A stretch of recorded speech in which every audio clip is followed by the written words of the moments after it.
Hello, and welcome to this week's episode of Man, We're Too Old for This, here on the Eternal Network. I'm your host, the experience that some call Jason, and with me today is... CDL 113. The Godfather.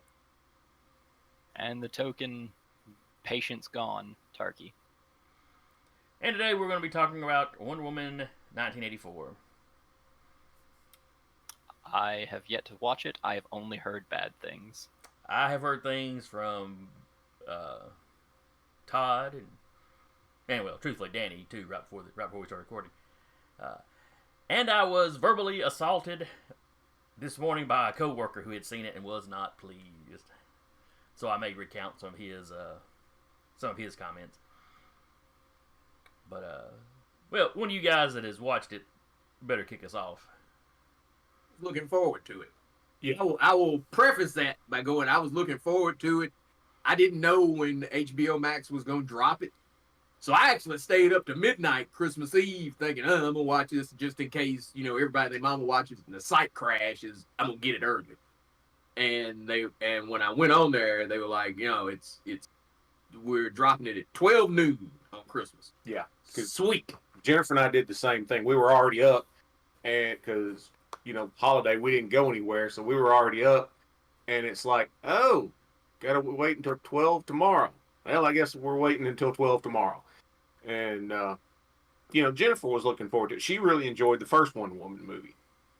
And she was disappointed when, COVID kind of knocked everything in the head about going to theaters. So it's like, well, okay, we'll, we can watch it this way. And she's like, oh, okay, cool. I'd been watching the build-up on Cartoon Network because I watched Wonder Woman Bloodlines the Saturday before, and that's a damn good flick. So I told Jason about it. I was like, man, if you ever get a chance to see Wonder Woman Bloodlines, watch that shit. So I was hyped, and I like Wonder Woman as a character. Yeah, I was all right on the first movie. It was. I won't say it's only one of two DCEU movies that I saw twice in the theater. No, hell, I saw it more than twice. Yeah, because you went. Yeah, I saw it. Yeah, it is Jason. true because that was the third time I'd seen that. So yeah, I actually saw it 3 times. So yeah, it beats everything. I got drugged to Superman v Batman the second time. Let's not talk about it. Anyway, so I was looking forward to it, and it's 2.5 hours of my life that I won't get back. Well, I'll say this. Another person that I've conversed with on the internet, they watched the first Wonder Woman with their kids. Their kids were kind of young when it first came out, so they rewatched it. And he was making comment. Him and his wife were talking about when they were kids, they watched the Wonder Woman TV show. Well, his oldest boy was like 10 or 11 by now, and was like, there was a TV show? And so, with access to it, they pulled up the old Wonder Woman shows, and that was kind of a COVID thing that they sat and watched the shows together. And the kid was like, that was great, because, for the kid, when it's set in World War II, he got that. That was a period thing. When it's set in modern day in the 70s, he laughed because it's still World War II to him. Yeah, well, that, and some of the outfits that he sees them wear. Hey, there's pictures of Grandma and Grandpa when they were young wearing those outfits, So the kid had something to, preface it by, and really enjoyed watching the shows with his parents.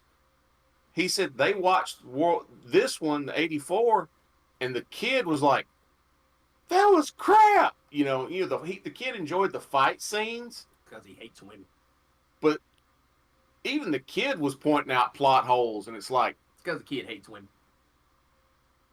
What? Kid hates women. That's blatantly obvious. Okay. Oh, I will. To be fair, that's because of cooties. Yeah, probably. Yeah. I will. She's got immortal cooties. That's horrible. That's a horrible thing. Can't get rid of. I will preface this. Cheetah, they didn't get the character completely right as far as her origin story. But the way they handled her on screen when she had the human look, and then when she went beast mode, Cheetah looked okay. I'm not the actress that played Cheetah, Kristen Wiig. Yeah. With what they gave her to work with, she did okay. I'll say that Diana, Gal Gadot, she looked fine as Wonder Woman. But when plot goes through, yeah, then I got a lot of issues. Um, First one being Diana and Steve. Save the big one for last. Oh yeah, well, they stole a plane. You know, So that they they just out and out steal a plane, and then she magically turns it invisible. But the big thing is Steve's flying a modern day two-seater fighter jet, and he would not have the knowledge to even turn the thing on. But yet, when they jump into the cockpit, he's flipping switches like he's done it every day of his life. Oh, come on, Danny. How much difference is there between a World War One prop airplane and like an F-16 or whatever they were stealing? Quite a bit. No. Because a World War One fighter plane or plane in general probably had 3 to 4 switches at the most, and there's like 15, 20 switches on one panel on that fighter plane that they jump in, and he starts flipping switches left and right and cranks that sucker up and takes off with no problem. And it's like, no. He's just that good, man. Apparently. And it's like Todd made the comment earlier, or you asked the question earlier that, was he around watching other pilots as a ghost? No. They pretty much clear up the fact of, well, where were you during all this? Don't know. Have no knowledge of it. I died and then I'm here. Before he steals the plane, they make a big deal out of this is brand new to it. Ooh, look at that. It was like, oh, you can't wait to ride in it. I can't wait to fly. Yeah. That was a big deal for him. Yeah, because Diana, as her day job, is a curator at the Smithsonian, and she takes him to the Air and Space building, and he's like a kid in a candy store looking at all these, new planes and spaceships, and to him this is the greatest. And then at one point in the movie, they've got to get to another country. She just takes him to the section, and they steal a plane. Just happen to have one fully fueled and ready to go, but he gets in it and flies it like he's done it all of his life. Now, like Jason made a comment when we were off the air that, well, if he was a pilot and they're already in flight, he could sit there and hold the stick and the pedals and keep it going in a direction. Yeah, I'll give you that. But to crank that son of a gun up and fly it, no. Because I've got a friend that I used to go to church with that's a pilot. And he had been flying, little small Cessnas since he was like 12 years old, because his dad was a pilot in the military and taught him to fly in a Cessna. When his dad was, his dad was in one of those restoration groups where they would restore old military planes for historical things, and they would fly them also. He got to go on a flight with his dad in one of those World War II bombers. Well, his dad and another guy were piloting, and they asked him if he wanted to come up and take the stick. Yeah, he said, I was able to keep that thing, up in the air, but he said, I'm looking at this instrument panel going, what in the world are all these, things for? And they were pointing out, oh, that's such and such, that's such and such, that's so and so. And this is just, a World War II era plane that had all these bells and whistles. Imagine the difference between World War I to modern day aircraft. Modern day, 1984. Oh, excuse me, 1984. That's going to be over his head. To be fair, in 1984, the basics of the computerized airplane were there. Yeah. Like it's going from the manual pump and pull stick to the computerized systems. It's that jump. Yeah, still somebody from he'd have no damn clue what any of that. No, I mean, like that's the biggest jump you can make. He went from the analog version to the electronic version. Mm-hmm. That's the biggest technological jump you can make. You're literally talking about a man that, truthfully, television should have been like magic to him. Well, they even make comment about, because he's, playing with the remote, and he was amazed at the remote and the television. And, you know, if he's getting wigged out about that, I mean, they're walking through a park and she goes, "Oh, it's art," because they had this big, you know, modern art piece. Well, he stops and he's looking at something. It's a freaking trash can. He thought it was art. Well, But yet that was the joke because the art was weird. But I'm talking as someone whose father was little in World War II. They didn't have TV. No. Then, for somebody at World War One to see TV even in the 80s would have been like, "What the fuck is that?" Yeah. You know, this is the same guy that tried to ride to Diana's place on an exercise bike. Yes. Yeah. Well, I tried to get this bike to work, and oh, what the hell happened? Because that's one of the jokes in it. Yeah. But yet he's able to jump in a modern for 84 plane. Yeah, Fly it like he's done it all. Well, even when they were in a car, yeah, that didn't freak him out. He acted like he drove at one point.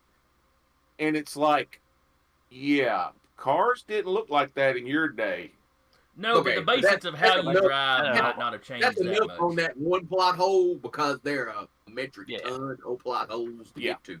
But also for the car, the way you drive a car, gas, accelerate, brake is still the same. Yeah. The car I could see somebody managing to pull off. The plane just that would be a immersion kind of break point for me. Well, that like I said, there were several plot holes in that thing. I was less forgiving of Cheetah. I like Kristen Wiig's character, even though it's something I've seen done better by Jim Carrey in Batman Forever and by Jamie Foxx in Spider-Man 2. It was the typical nebbish nerd, nice person that gets powered and goes wacko. I've seen it. You know, yeah. It's a trope. It's not a particularly offensive trope or something like that, but it ain't reinventing the wheel by no stretch of the imagination. The problem that I had with her is she got 2 wishes, which is another plot hole. Yeah. So in regards to her, it's Cheetah. My buddy at work, I'll call him D. He actually pointed that out as a trope that he hates in movies. Not the nebbish one, the other trope about her. Put glasses on her, and she's an ugly chick. Take the glasses off, and then suddenly people see her as hot. Yeah. Yeah. Yeah, Jennifer even in one of the scenes where she's that nerdish bookworm, this, that, and the other, and I mean her clothes look horrible on her, right? Mm. And she falls asleep in her office the night, like she makes the wish, and when she wakes up the next morning, her hair is kind of this and all that stuff. So she just kind of like touches her hair, and all of a sudden she's got this great hairstyle.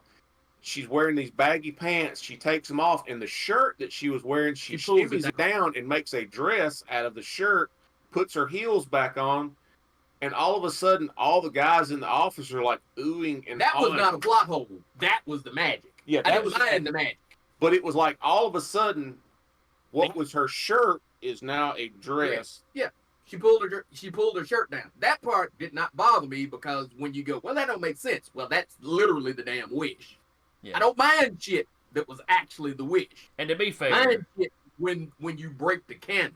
And to be fair, some of the hairstyles in the 80s would have looked like that, would look like you slept on it funny. Yeah, but that's the trick is it didn't matter what she actually looked like. It was the magic. She had made a wish. So that I don't fault them for because that's not supposed to make sense. It was the wish. Well, that's true. That is true. They had to show that the wish was taking place. And her wish was, I want to be strong and sexy like Diana. Diana got a lot of male attention. So when the wish took place, yeah, it didn't make no difference. Hell, she looked like she'd slept in the office because that was the wish. Yeah. Because from then on, in fact, like the Asian guy that she had tried to talk to that didn't pay no attention to her, he was hanging around her like a fly. Yeah. Yeah. That was just a wish. I don't have a problem with that. The problem there is you get to make one wish, and she made 2 because you got to the end of the movie and she still wasn't Cheetah. So she needed to make another wish. Yeah, and Pascal, who had been running around as Maxwell, was it Maxwell? Maxwell Lord. Maxwell Lord. Like he would ask somebody, "What's your wish?" and they would say it, granted, and then they would get their wish, but they would also get the downside of it. She's running around, already made her wish, and he's like, "I'll make an exception. I'll grant you another wish," but yet normal average Joe in his office, "Oh, you've already made your wish." Yeah, and that was the trick, was when Maxwell wishes to become the Stone, he's doing it to gain power. He gives you a wish, but in becoming the Stone, he got to decide what you got wrong. He got to decide the price.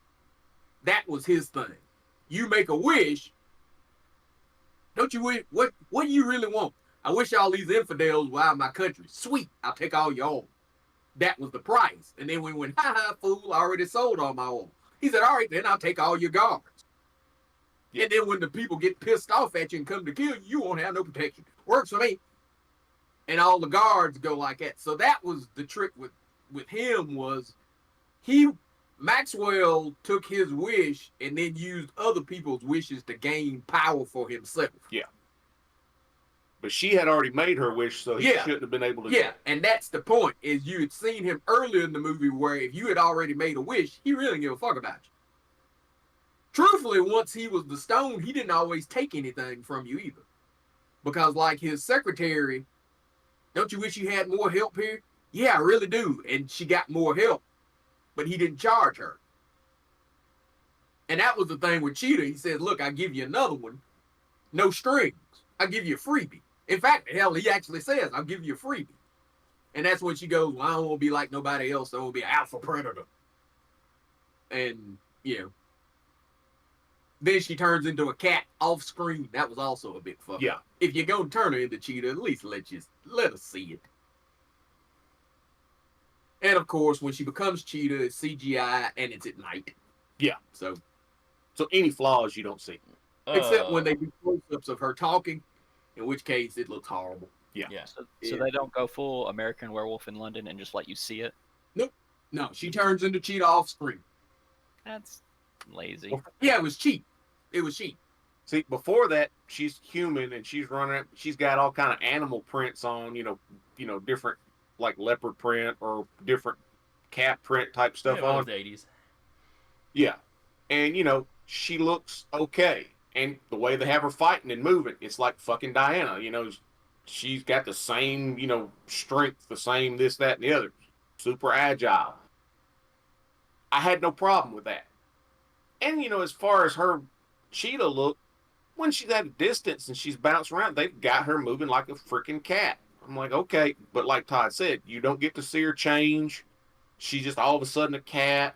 And then when you see it close up, it's like, there's some flaws. Because, she had literally been human just seconds before. Because when Maxwell gets, access to the satellite thing where he can broadcast around the world, she's human. Yeah. She's human sitting there leaning up against the wall looking at him. Yeah. And then just all of a sudden, bang, she's a cat. It's like, where the fuck did that come from?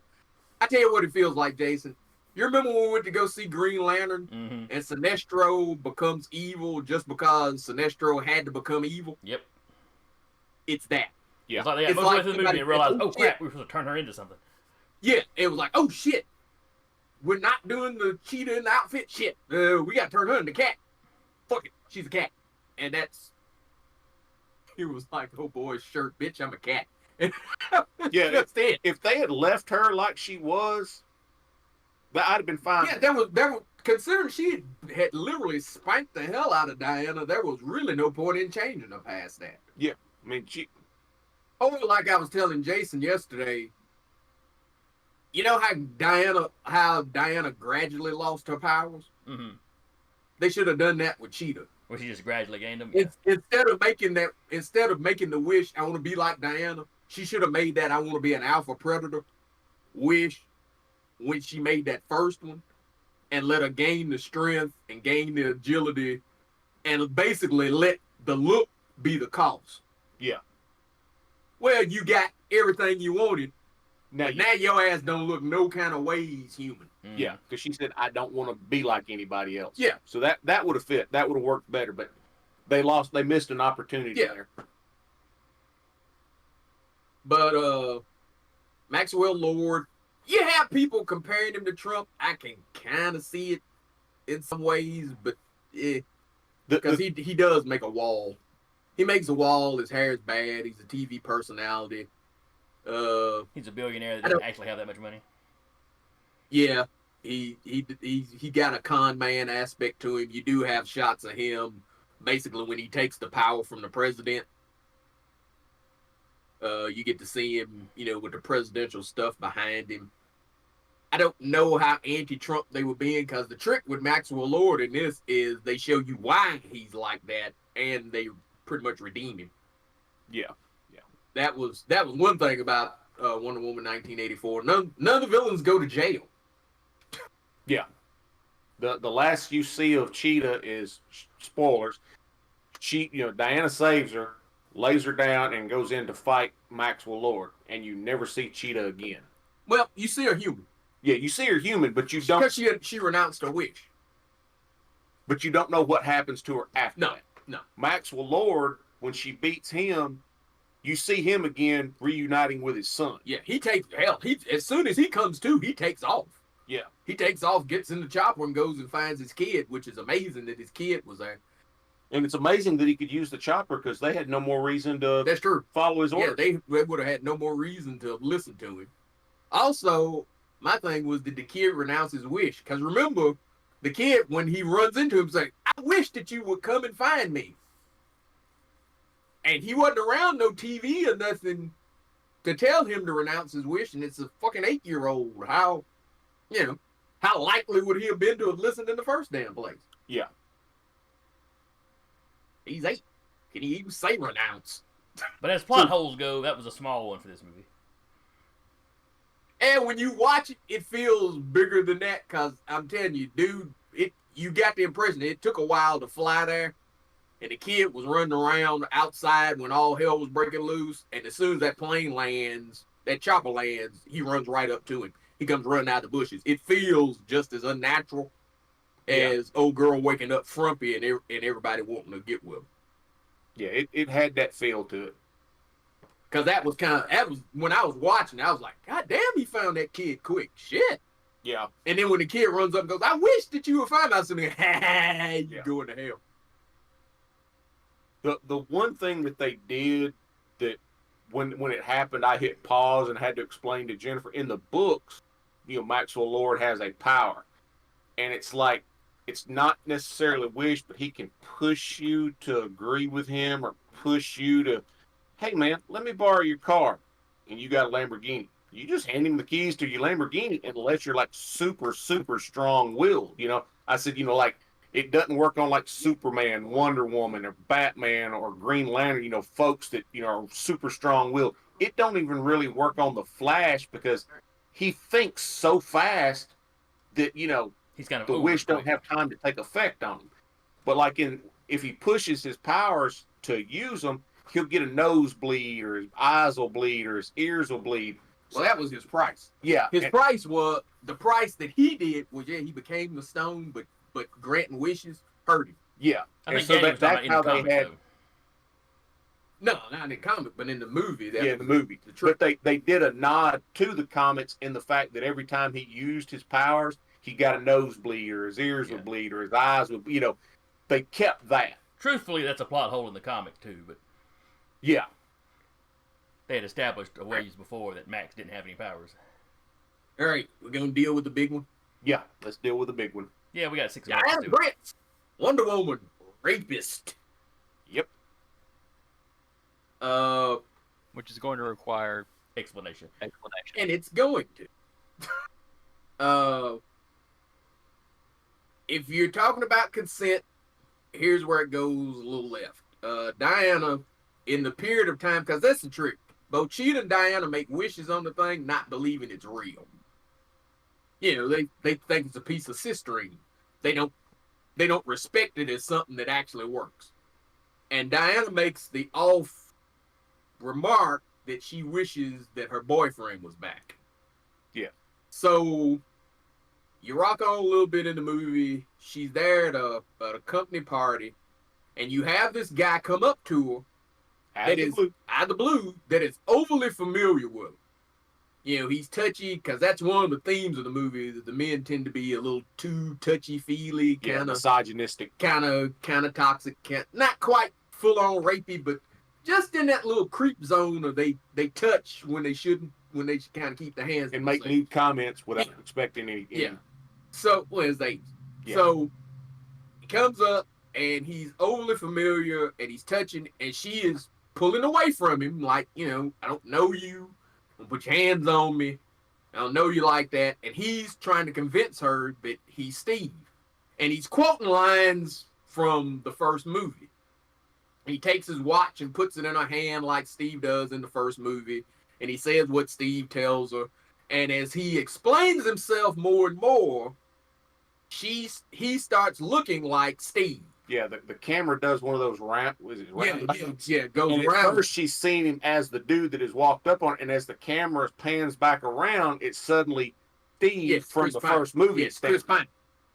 So, and from then on, Diana and you, the viewer, see him as Steve. Everybody else in that movie sees the real guy, and when Steve looks in the mirror, he sees the real guy. You have to keep that in mind. Okay. So once she accepts, oh, this is Steve, her mind sees him as Steve. Yeah. She goes back to his place and sleeps with him. The rapey thing is that wasn't Steve's consent to give because that was not his body. There is no respect from the heroes to this guy's life at all. You know he's an engineer. You don't know if he's got family. You don't know if he's got a girlfriend. You don't know if he's gay. You don't know none of that. They do pretty much what they want to. And the kind of sick twist to it is nobody's concerned with the fact that he has hijacked somebody. Yeah. For several days, almost what? Yeah, it's at least a week. Because they're flying from point A to point B. They go to Cairo. Yeah, and that ain't like a 5-hour trip. That's a long way. They're in D.C. and fly to Cairo, and then they fly somewhere else, and then they fly to the back to the States. They do some traveling. That story takes at least a week. And they're running around. What about his job? What about his friends wondering about what about if he, like you said, got a girlfriend or whatever? They wrecked this dude's life. Yeah, they when they steal a plane, you have to remember anybody that saw him didn't see Steve Trevor. They saw that guy. Yeah. So when they assault the White House at one point and fight federal agents, that wasn't Steve Trevor that they saw punching out a Fed. It was that dude. Yeah. Because even in the 80s, they would have had video cameras, and they have well, they have cameras because Diana takes them out in the mall in the beginning of the movie. Yeah. So it's not like there's not surveillance. So there's surveillance at the White House. So and the there's surveillance in the Smithsonian where they would stole a damn plane. Yeah, and so because Diana, when she walks up to the door, she holds her ID card up. Yep. And he's standing right beside her. So he's on. They're both on camera. They jump in the plane and steal it. Okay. She might have an excuse. Oh, I was doing such so and so. But if they don't return that plane, and you never see any more of that plane, because once she turns it invisible, yeah, you can see inside the cockpit the normal stuff, but from the outside, it's fucking invisible. Yeah, and truth to tell, God knows if she can find it. She couldn't find the cup. Yeah. But that's where it goes kind of left, is if you're going to do a movie where you go, well, look at these guys, they don't have consent. They don't have consent to be that familiar. You don't have consent to be that touchy. You're not taking no for an answer. And then basically have your hero knock a dude, have sex with a dude that you ain't got a bit more consent for than shit. Because, they deal with that with Cheetah. When, before she becomes this powerful individual, her in her mousy form, she's walking through the park, and you got this dude sitting on a bench that's drunk. That gets overly familiar. And, he comes up like, hey, baby, hey, and she's like, no. And Diana is the one that swoops in and saves her, and kind of just shoves the dude. Well, she's super strong, so when she shoves him a good 10, 15 feet, skids him across the parking lot. And so she's like, oh, I've taken some martial arts. She makes the excuse for it, but that's why Cheetah makes the wish that she makes. Yeah. And so later on, Cheetah, in her not animal form, but her, sexy, like Diana form, is walking down the street, and that same dude mouths off at her. And she beats the living hell. And she beats the hell out of him and punches him, not shoves, punches him. Well, she was kicking him. Yeah, that was the thing. She was kicking him. She was kicking him across the street. And she was like, oh, Diana was right. It really is about momentum. And she just keeps kicking him. Yeah, and she caves the dude's chest in, and then looks at him like road trash. And this homeless guy that she had been, nice to before, gave him food and everything, he comes up and asks her, what the hell kind of comment. And she's like, mind your own business. And it's hateful to him. It's like, yeah, that. Well, that was the monkey paw. That was right. Yeah, the problem was that you're sending a message, and then with your two heroes, you counteract the very message you were thinking about. Yeah, and that's the point of that.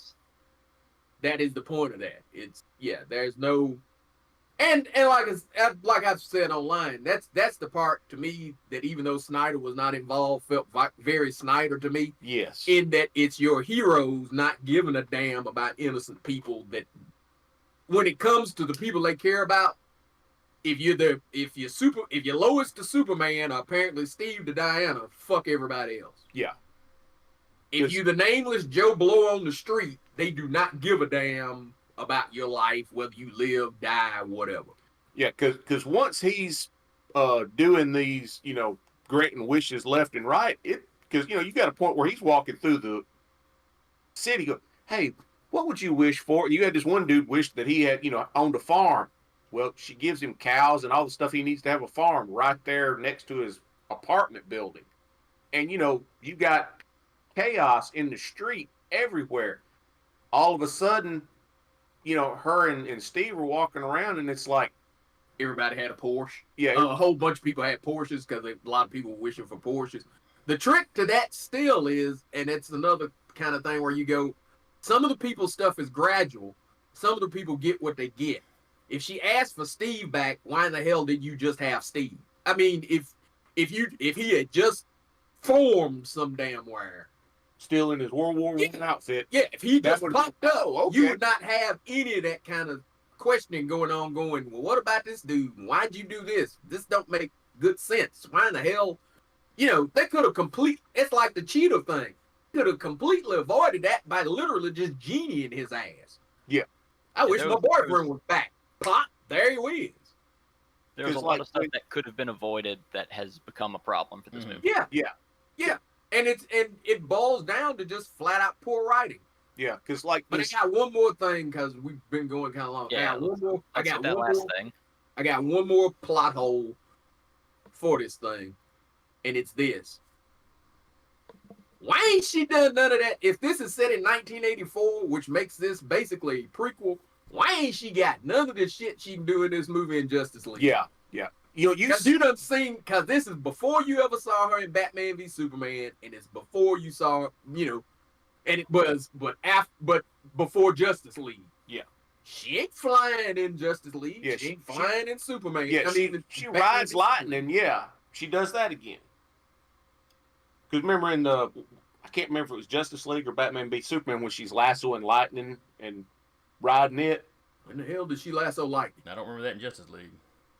She didn't do that shit in Justice League, and she never does nothing but fight Doomsday. And because the first time you see the lasso, she's wrapping. No, I'm telling you, she got new powers. Yeah, because she's riding lightning, and then at one point she's flying without the plane. It's just her, like Superman style, and it's like, okay. And that's the trick. You sit there and go, well, because it's like, because when she's in the invisible jet with Steve talks about what the principles of flying are, and after she basically gives him up, she goes up in the air, she thinks about what he said, and then it's like she's riding wind currents. So it's like, are you flying because it's not a controlled fall, because that would still be kind of hulkily where you'd be going up and down, but she like lassos a plane to get up in the air and then lets the plane go, and you think, okay, so she's doing a controlled fall. Nope. But no, because gliding. then she does her hands like Superman and is going like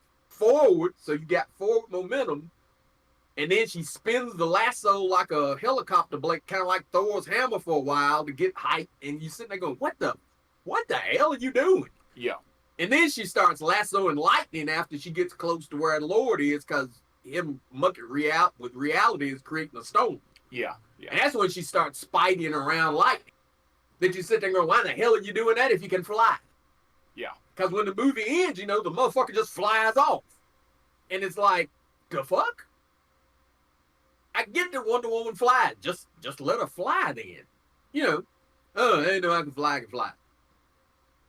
But you should have had a flying in Justice League at least. Mm-hmm. I can understand you're not doing it in Batman v Superman. You fight Doomsday. You ain't got no reason to fly for real. But damn, in Justice League, yeah, at some point you need to establish that you have these abilities. Yeah, it's like another one I saw is I haven't been around in decades or how. Yeah, because that was the thing is nobody, when she first pops up, the whole thing is nobody had heard of Wonder Woman. Because the whole thing at the end of Justice League is the fact that, there's a hero here that we didn't know about. Yeah, she got rid of cameras when she did that shit at the mall. Not to cut in hard. I know we talked about this when we talked about the trailer for Wonder Woman, and we said we needed to wrap this one up.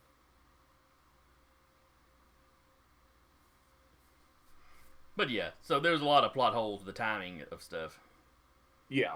It's like it's like the writers and the director didn't realize a prequel is not a good time to introduce new stuff for the character to be able to do. It's one of those things where, the rumor was they were saying that they were not going, that the DCEU was not going to be like Marvel. After Justice League kind of flopped, and they were like, oh, everything's going back kind of self-contained. Mm-hmm. But they're trying to have it both ways. It's self-contained, but it's still tied into this, and it's basically a big clusterfuck. Yeah. It's one of those kind of things. It's not a horrible movie. The action scenes are good. The CGI is crap.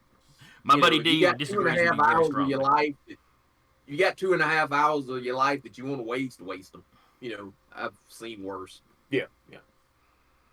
Is it only 2.5 hours? Because you told me it felt like 4. Oh, it does feel like 4 because it's dead in spots. But, if you were on a plane or something,